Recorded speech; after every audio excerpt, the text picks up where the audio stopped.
everyone. We are in this discussion with Laura Spinney.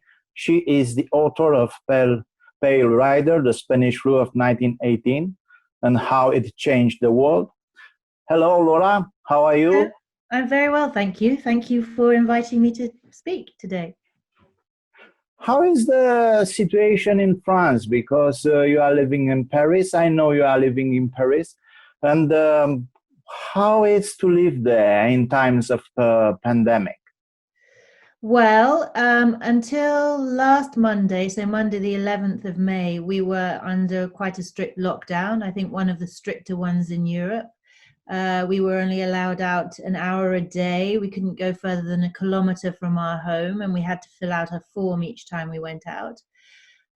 So I think that was quite difficult, and the city changed a lot in that period. It was very quiet. We had ducks walking down my street in the middle of the city.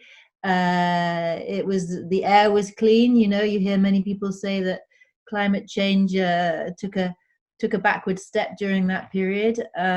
Certainly it seemed more polluted for those weeks. Sorry, less polluted during those weeks.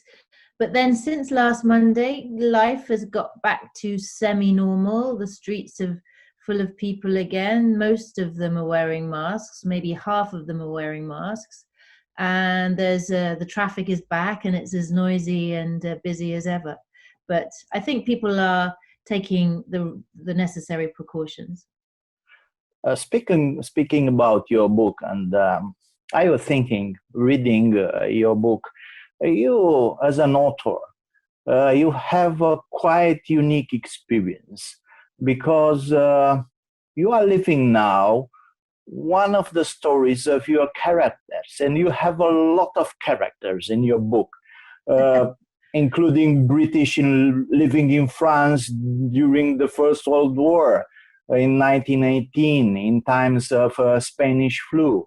And do you have this feeling you have the same experience as in your book is written for one of or many of characters? It's amazing because normally an author writes about an experience he lived before, not after. You're absolutely right. So you're asking if I have a feeling of déjà vu, and I do, you know, in some strange way. I mean, you know, when I get asked to compare the Spanish flu with this pandemic, I always start by saying that I don't think we can compare them in terms of scale. I mean, the Spanish flu was just huge.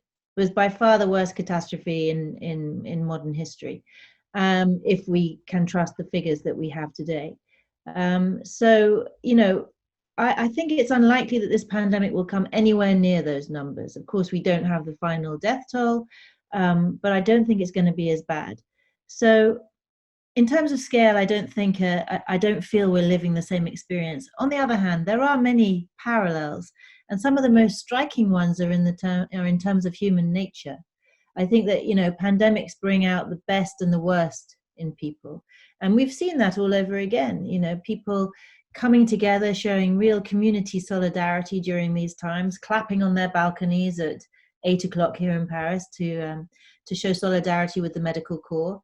And all of those things are very heartwarming and very attractive. But on the other hand, you have people profiteering, people breaking into empty houses. Selfish people. Selfish behavior, yeah. And so I think it's fascinating.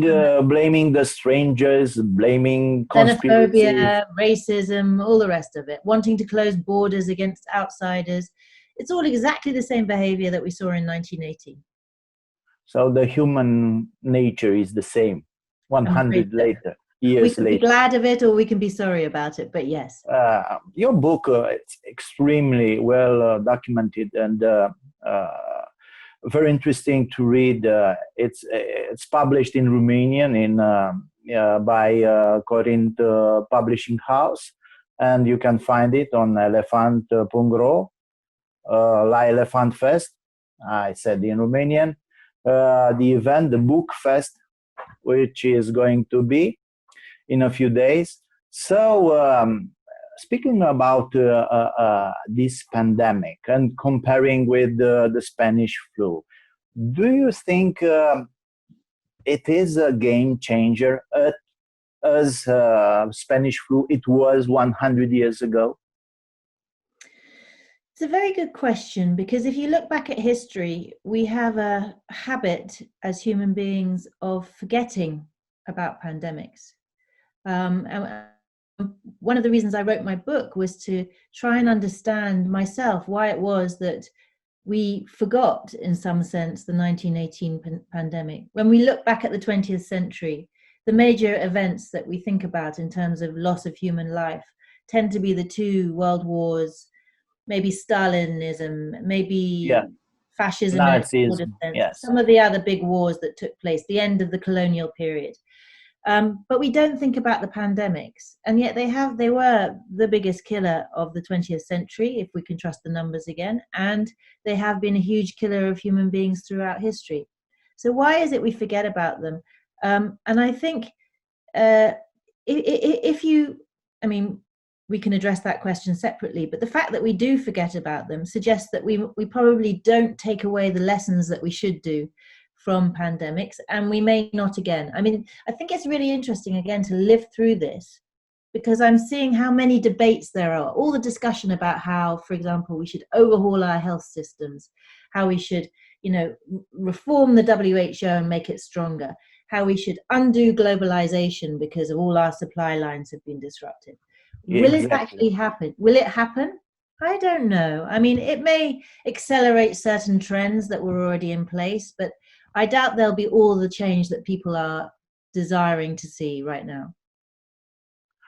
Comparing the two pandemics, uh, yes, the Spanish flu was the biggest disaster, probably in the history, recorded history, in all recorded history. But in that time, probably after millions of deaths on the battlefields, it wasn't so shocking for people. For now, of course, the numbers are less, much more less.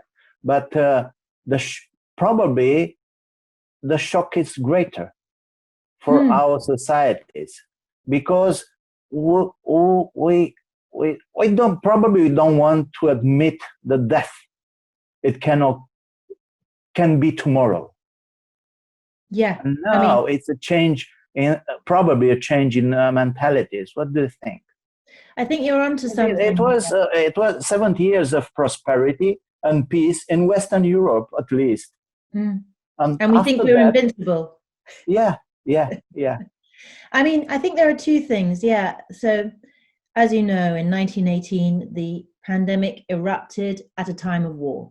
It erupted at the tail end of the First World War. So I think one factor is that people were really worn down psychologically by 4 years of war. Yeah. And, and that itself changed their attitude to the pandemic. They had just seen so much death because of the war, at least in some parts of the world. So that's one factor. But also, I think what you were probably alluding to more was, I mean, at that time, infectious diseases were still the biggest killer of human beings everywhere in the world, even in the West. And life expectancy was generally much lower than it is now.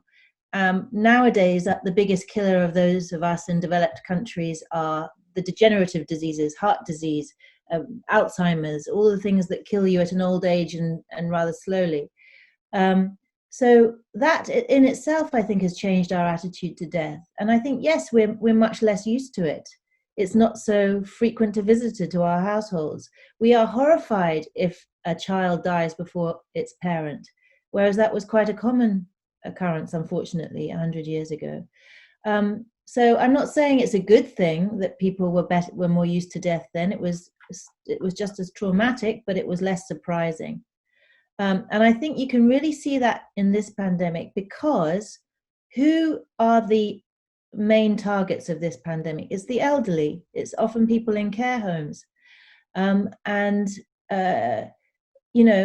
the old days, one talked about pneumonia as old man's friend. It was something that helped to carry someone off when they were when they felt that their life was no longer worth living. We don't think about that. We don't really think that way anymore. We think that life should just be continued and can continue for sort of indefinitely. So, I don't know whether it will make us question our attitude to death.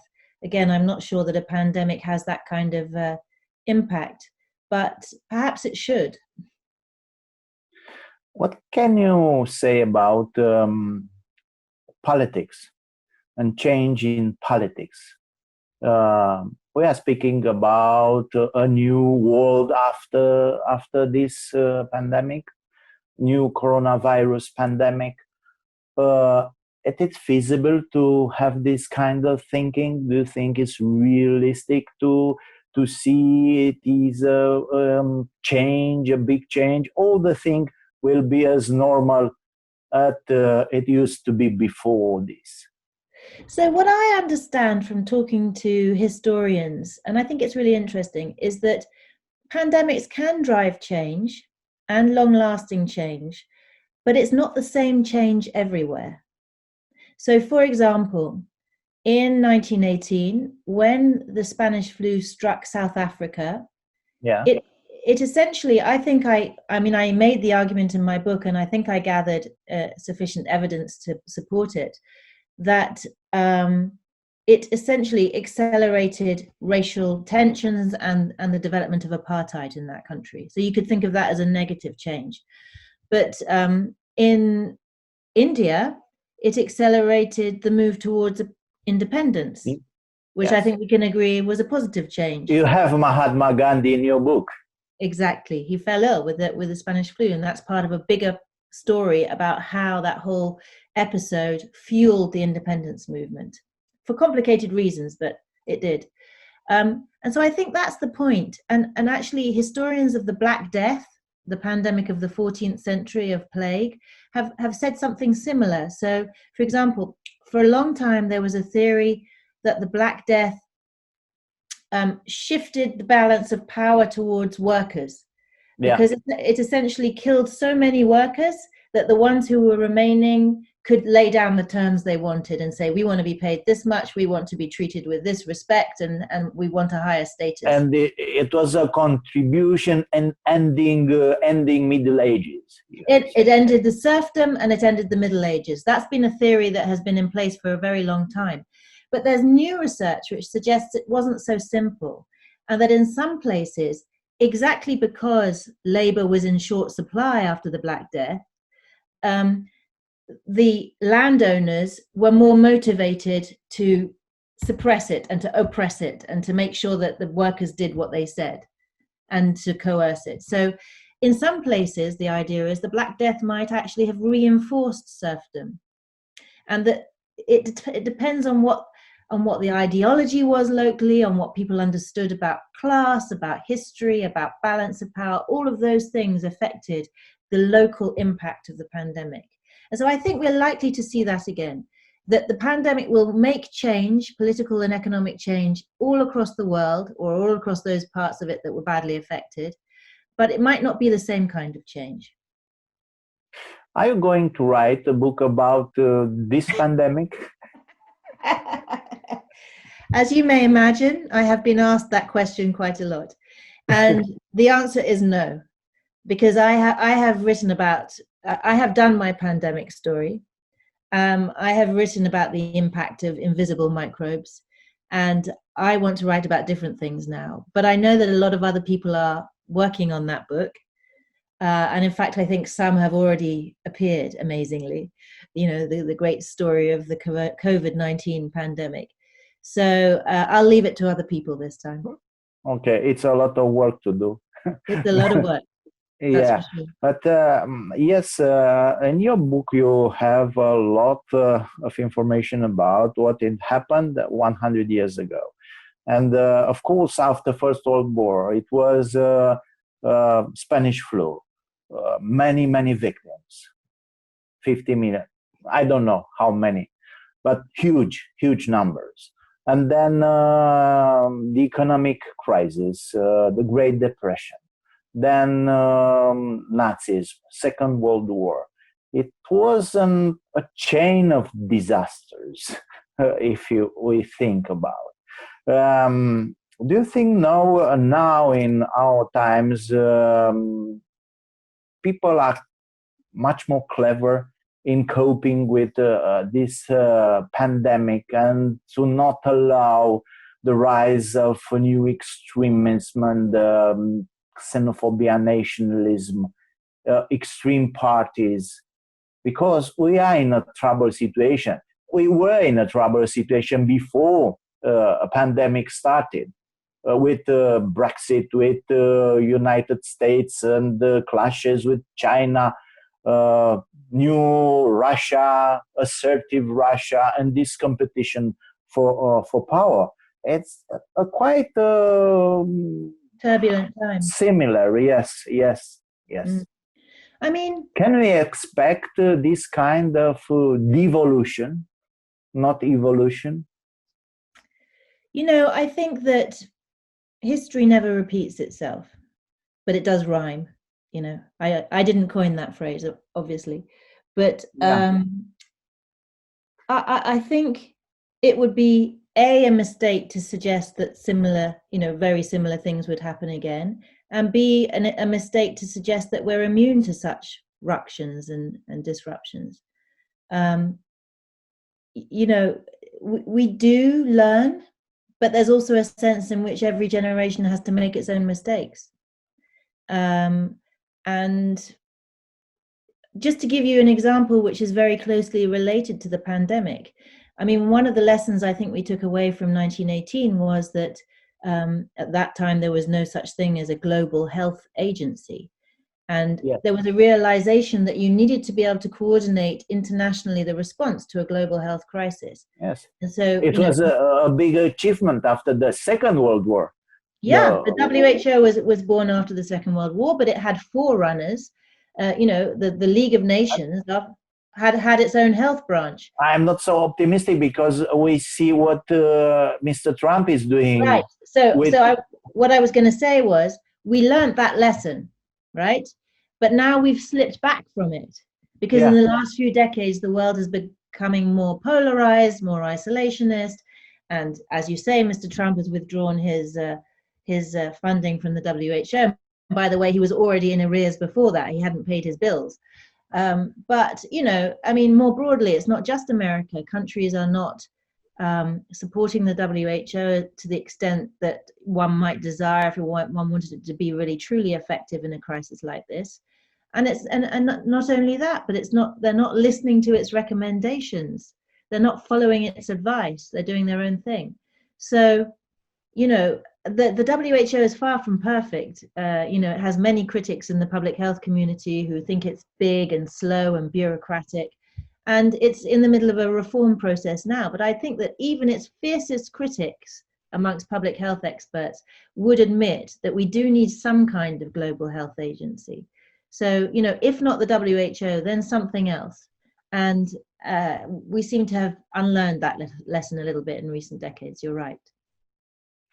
I hope to overcome all this situation, and thank you for being with us, and for your book translated in Romanian. It's important to have us.